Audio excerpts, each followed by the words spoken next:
کہ یہ وہ دن ہے کہ موسیٰ علیہ السلام کو بھی آزادی ملی تھی اور فتح، اور یہ وہ دن ہے جس دن نوح علیہ السلام کی کشتی جودی پہاڑ پر جا کے لگی تھی۔ تو فرمایا اس دن نوح علیہ السلام نے بھی شکر ادا کیا اللہ کا، اور موسیٰ علیہ السلام نے بھی شکر ادا کیا۔ فرمایا ہم نوح اور موسیٰ کے ان سب سے بڑھ کر وارث ہیں، لہٰذا ہم اس دن کو اسی طرح ٹریڈیشن کے مطابق ہم بھی سیلیبریٹ کریں گے۔ بخاری شریف میں ہے، صحیح مسلم میں ہے، ترمذی میں ہے کہ یوم عاشورہ تصومہ قریش فی الجاہلیہ وکان رسول اللہ یصومہ۔ عاشورہ کے دن قریش مکہ بھی روزہ رکھتے تھے، سیلیبریٹ کرتے تھے، اور حضور علیہ السلام بھی روزہ رکھتے تھے، سیلیبریٹ کرتے تھے۔ اب آگے اس کی وجہ کیا تھی؟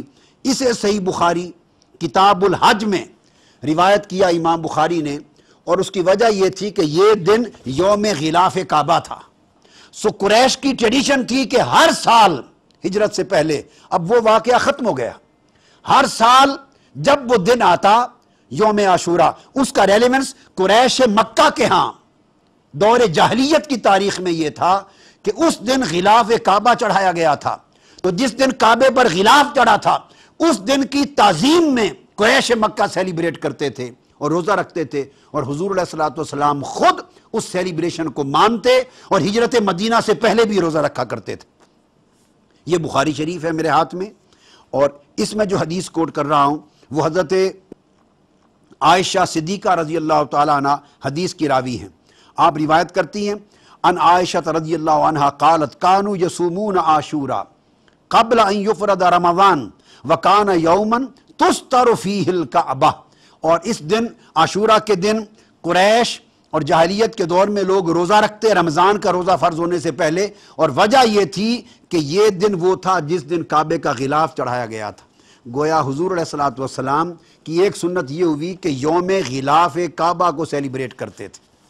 تو غلاف کعبہ جس دن چڑھا وہ دن تو سیلیبریٹ کیا جائے، اور جس دن کعبے کو آباد کرنے والا پیغمبر کائنات میں تشریف لایا وہ دن سب سیلیبریشن سے بڑھ کر سیلیبریشن کا باعث کیوں نہ ہوگا۔ اور اسی لیے امام عسقلانی نے بھی اس کو فتح الباری میں بیان کیا کہ غلاف کعبہ کے چڑھائے جانے کی وجہ سے قریش اس دن کی تعظیم کیا کرتے تھے۔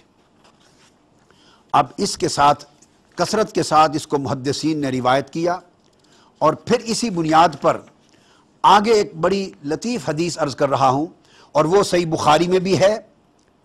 4 مقامات پہ امام بخاری نے روایت کیا ہے، کتاب الایمان میں، کتاب المغازی میں، کتاب التفسیر القرآن میں، کتاب الاعتصام میں۔ امام مسلم نے کتاب التفسیر میں، امام ترمذی میں کتاب التفسیر میں، امام نسائی نے کتاب الایمان میں، کثرت کے ساتھ متفق علیہ حدیث یہ ہے کہ سیدنا فاروق اعظم رضی اللہ تعالیٰ عنہ سے یہ پوچھا گیا، سیدنا فاروق اعظم سے پوچھا گیا، ایک یہودی نے سوال کیا عن عمر بن الخطاب ان رجلا من اليهود قال له یا امیر المومنین آیت فی کتابکم تقرؤونها لو علینا معشر اليهود نزلت لاتخذنا ذلك اليوم عیدا۔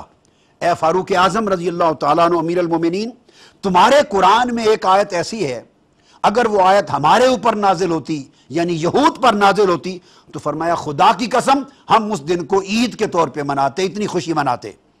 سیدنا فاروق اعظم نے فرمایا قال ایو آیت، اے یہودی وہ کون سی آیت ہے بتا۔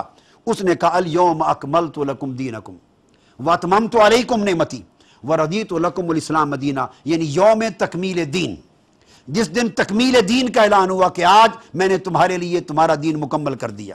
جب سیدنا فاروق اعظم نے یہ بات سنی تو فرمایا قد عرفنا ذلک اليوم، ہم اس دن کو بھی جانتے ہیں جس دن یہ آیت اتری، والمکان الذی نزلت فیہ، اور اس جگہ کو بھی جانتے ہیں جس دن نازل ہوئی، وہ قائم بعرفات یوم جمعہ، وہ دن جمعہ کا تھا اور مقام عرفات تھا۔ اب اشارہ اس امر کی طرف تھا کہ تم تو کہتے ہو کہ اگر یہ ہمارے اوپر نازل ہوتی تو ہم اس دن عید مناتے۔ تو سیدنا فاروق اعظم نے جواب دیا کہ تم ایک عید مناتے، ہم اس آیت کے نزول کے دن 2 عیدیں مناتے ہیں، کہ جمعہ بھی ہمارا یوم عید ہے اور یوم عرفہ بھی یوم ایام عید میں سے ہے۔ یہ جو ایکسپلینیشن ہے کہ ہم تو اس آیت کے نزول کو پہلے ہی تم ایک عید کا دن مانتے، ہم 2 عیدوں کا دن مانتے ہیں، یہ امام ترمذی نے اس کو روایت کیا ہے حضرت عبداللہ ابن عباس سے، کتاب تفسیر القرآن، جامع ترمذی، باب سورۃ المائدہ، اس میں عبداللہ ابن عباس روایت کرتے ہیں کہ جب آپ نے تلاوت کی تو یہودی نے یہی بات کی. آپ نے فرمایا سن لو, تم تو کہتے ہو اگر ہم پر یہ آیت اترتی تو ہم اس کو عید کا دن مناتے. فرمایا قال ابن عباس فإنها نزلت فی یوم عیدین فی یوم الجمعہ و یوم عرفہ, کہ تم ایک عید مناتے, ہم اہل اسلام پہلے ہی اس دن, اس آیت کے اترنے کے دن 2 عیدیں مناتے ہیں. یہ دن ہمارا 2 عیدوں کا دن ہے. فی یوم عیدین, ایک جمعہ کا دن وہ بھی عید کا دن ہے, عرفہ وہ بھی عید کا دن ہے. ہم ہر ہفتے جمعہ کے دن عید مناتے ہیں, اور وہ عید ہوتی ہے یوم تکمیل دین کی. اور عرفہ میں بھی اس آیت کے نزول کا جشن مناتے ہیں, وہ دن ہوتا ہے عید کا, اس آیت کا نزول ہوا تھا. تو آپ دیکھیے کہ ایک آیت کے نزول کے دن کو انہوں نے 2 عیدوں کا دن تسلیم کیا.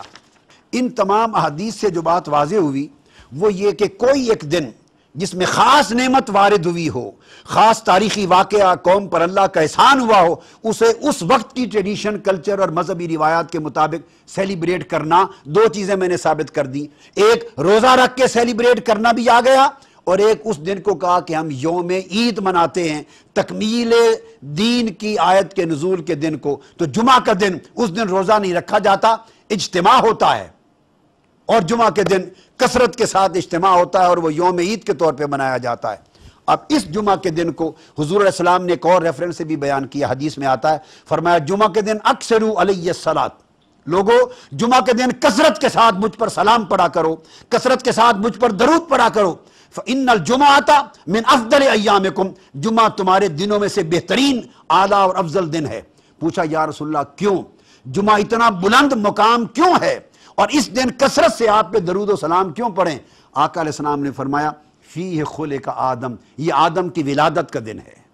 آدم علیہ السلام کا ولادت, میں نے محاورتاً کہا صاحب ظاہر آدم علیہ السلام کی تخلیق ہوئی تھی بغیر ماں باپ کے, تو فرمایا یہ دن آدم علیہ السلام کی تخلیق کا یعنی پیدائش کا دن ہے. تو اللہ رب العزت نے آدم علیہ السلام کی پیدائش کے دن کو, یوم جمعہ کو, امت محمدی کے لیے قیامت کے دن تک یوم عید بنا دیا. اور اس پیدائش پیغمبر کی نسبت سے اس دن اجتماع بھی ہوتے ہیں, خطاب بھی ہوتے ہیں, یوم عید بھی ہے, اور کثرت کے ساتھ درود و سلام پڑھنے کا حکم بھی ہے. ان تمام چیزوں سے ابھی آج ہم نے اتنی بات واضح کی. اگلے خطاب میں انشاءاللہ تعالی ہم براہ راست حضور کے میلاد کے ریفرنس پر آ جائیں گے, یوم میلاد النبی پر آ جائیں گے, ولادت نبوی کے دن پر آئیں گے, اور احادیث کی روشنی میں آگے بات کو بڑھائیں گے. مگر آج اتنا اسٹیبلش ہو گیا کہ کسی دن کو سیلیبریٹ کرنا, اسے روزے اور عبادت کی شکل میں کرنا, اسے عید کی شکل میں کرنا, اسے اجتماع کی شکل میں کرنا, اسے دیگر مذہبی اور عید کے تہوار کے طور پہ منانا, یہ حضور علیہ السلام کی سنت ہے. جس دن اللہ کی کوئی نعمت نصیب ہوئی ہو, اور پیغمبروں کی نسبت سے تو آقا علیہ السلام کی اپنی تشریف آوری کا دن ان تمام ایام کے نصیب ہونے کا ذریعہ اور وسیلہ ہے. اس سے بڑھ کر امت محمدی کے لیے اور برکت اور خوشی اور فرحت و راحت کا دن کیا ہوگا.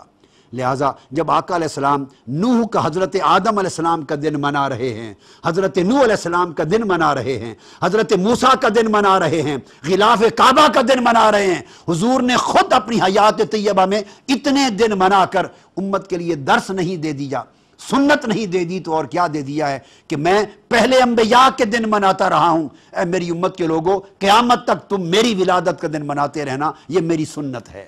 اللہ تبارک و تعالی ہمیں اس سنت کی معرفت عطا فرمائے. وما علینا الا البلاغ.